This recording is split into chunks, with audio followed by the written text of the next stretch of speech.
Hello everyone, আসসালামু আলাইকুম। Welcome back to my channel Sadas cooking. আজকে আমি আপনাদের সাথে শেয়ার করব 2 পাউন্ড বা 4 ডিমের ভ্যানিলা স্পঞ্জ কেক রেসিপি। এবার কেক বানানোর জন্য প্রথমে আমি শুকনো উপকরণগুলো চেলে নিব।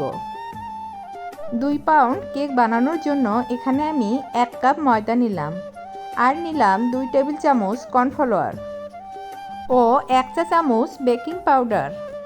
এবার শুকনো উপকরণগুলো আমি 2-3 বার চেলে নিব। আপনারা অবশ্যই 2-3 বার চেলে নেবেন, তাহলে কেকটা অনেক সফট হবে।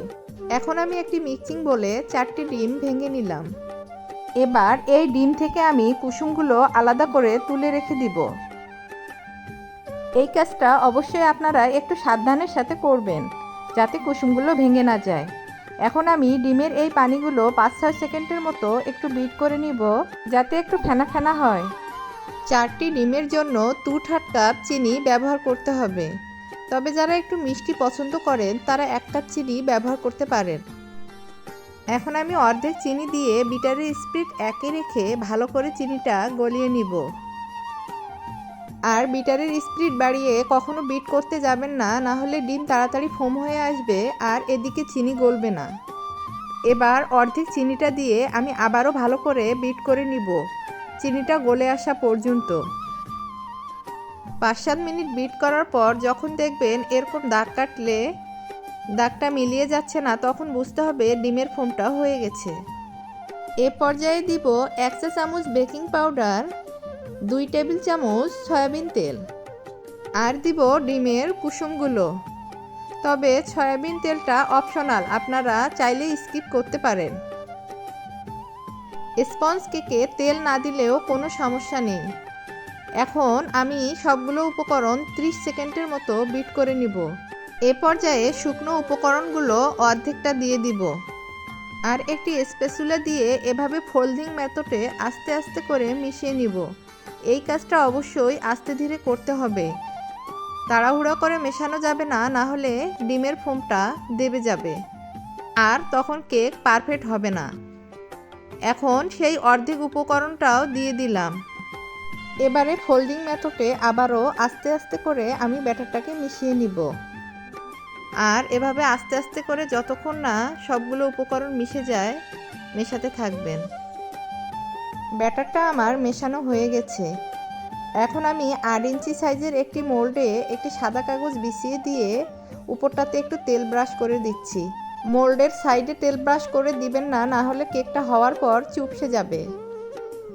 এখন আমি সবগুলো ব্যাটার মোল্ডের মধ্যে ঢেলে দিব, আর একটি কাঠি দিয়ে ব্যাটারটাকে আমি সমান করে দিব, আর ভিতরে কোনো লাম্পস থাকলে তা ফেটে বেরিয়ে যাবে। এখন আমি এই মোল্ডটাকে কয়েকবার ট্যাপ করে নিব। এখন আমি একটি কড়াইয়ে সামান্য বালু দিয়ে 10 মিনিটের মতো প্রিহিট করে নিয়েছি, আর একটি স্ট্যান্ড দিয়ে তার উপর কেকের মোল্ডটাকে আমি বসিয়ে দিচ্ছি। এবারে একটি ঢাকনা দিয়ে ঢাকনার ছিদ্রটা টিস্যু দিয়ে আমি বন্ধ করে দিয়েছি। কেকটা আমার বেক হতে প্রায় 50 থেকে 60 মিনিটের মতো সময় লেগেছে, আপনাদের কম বা বেশি লাগতে পারে।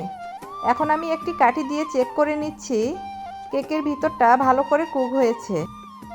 এখন আমি কেকটাকে চুলা থেকে নামিয়ে একটা প্লেট দিয়ে ঢাকনা দিয়ে রেখে দিব ঠান্ডা হওয়া পর্যন্ত।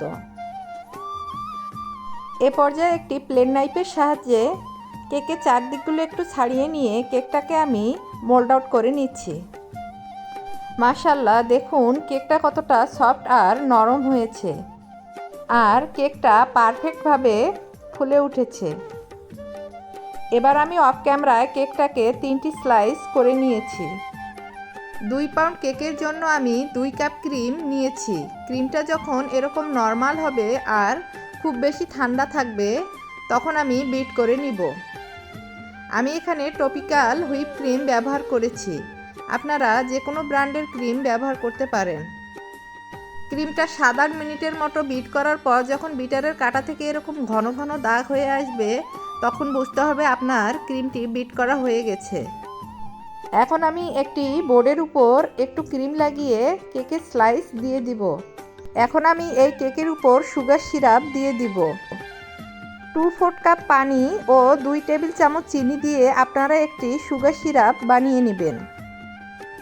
একটি ব্রাশের সাহায্যে আমি পুরো কেকটাতে সুগার সিরাপগুলো দিয়ে দিব, তাহলে কেকটা অনেক সফট হবে। এখন এই কেকের উপর আমি একটি ক্রিম দিয়ে কেকটাকে কোট করে নিব। এইভাবে আমি পরপর 3টি স্লাইস দিয়ে আর সুগার সিরাপ দিয়ে পুরো কেকটাকে কোট করে নিব। এভাবে হালকা ফিনিশিং দেওয়ার পর আমি কেকটাকে নর্মাল ফ্রিজে রেখে দিব 1 ঘন্টার জন্য, তাহলে কেক থেকে যে গুঁড়িগুলো আছে তা আর উঠে আসবে না। 1 ঘন্টা পর আমি কেকটাকে আবারও সুন্দর করে ফিনিশিং দিয়ে নিব। এখন আমি একটি নজলের সাহায্যে কেকের সাইডেও উপরে ক্রিম দিয়ে নিলাম, আর একটি কাঠ দিয়ে আমি সাইডগুলো খুব সুন্দরভাবে ফিনিশিং করে নিচ্ছি। আর প্লেট নাইফ দিয়ে আমি ওপরটাও ফিনিশিং করে নিয়েছি। এখন কেকের নিচের এই বর্ডারটি আমি এইরকমভাবে দিচ্ছি, আর উপরে আমি এইরকম ছোট ছোট ফুল দিয়ে দিলাম। আমি নতুন কেক বানা শিখেছি, তাই আমি যেরকম পারি সেটাই আপনাদের সাথে শেয়ার করলাম। তবে মাশাআল্লাহ কেকগুলো খেতে অনেক মজা হয়। আপনারা অবশ্যই আমার রেসিপি দেখে এভাবে কেক বানাবেন, ইনশাআল্লাহ খেতে অনেক মজা হবে।